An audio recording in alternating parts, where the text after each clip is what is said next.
महाराष्ट्र में कांग्रेस के हाथ लगी 26 सीटें, एनसीपी के हाथ आई हैं 22 सीटें, आरपीआई आठवले को कांग्रेस अपने खाते से देगी 1 सीट। आरपीआई आठवले सहित आरपीआई के दूसरे धड़ों को मिलने वाली सीटों पर एनसीपी और कांग्रेस आपस में सहमति बनाएंगी।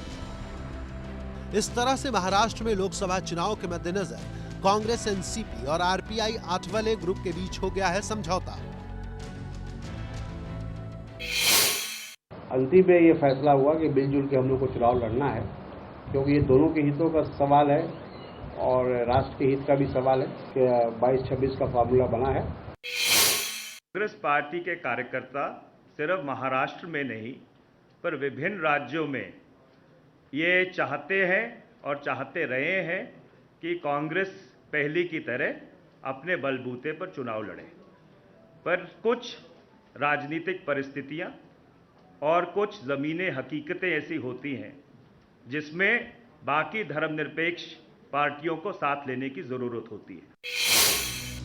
हालांकि एनसीपी नेता पीए संगमा ने मेघालय राष्ट्रपति शासन मुद्दे पर जोर तो खूब लगाया था कि खेल बिगड़ जाए, पर अब तक की स्थितियां बिहार से काफी बेहतर लग रही हैं, जहां एलजेपी, आरजेडी और कांग्रेस के बीच ऐसी फंसी कि कांग्रेस अब सभी सीटों पर अपने प्रत्याशी खड़े करने का दावा कर रही है और एलजेपी कांग्रेस की आलोचना। हमको कभी राजद के सहयोग की जरूरत नहीं थी, राजद को हमारे सहयोग की जरूरत थी और हमने उनको सहयोग दिया था सेक्युलरिज्म के काउज पर।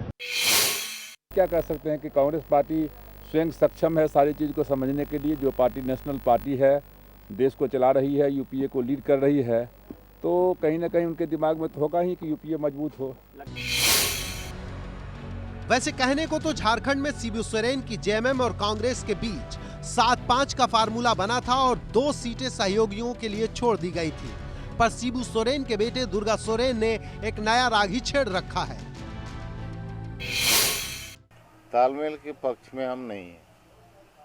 तालमेल में हमको क्या 4 सीट मिलेगा, तो हम तो 14 सीट पर लड़ेंगे। 14 में लड़ेंगे तो हो सकता है हम 14 जीते।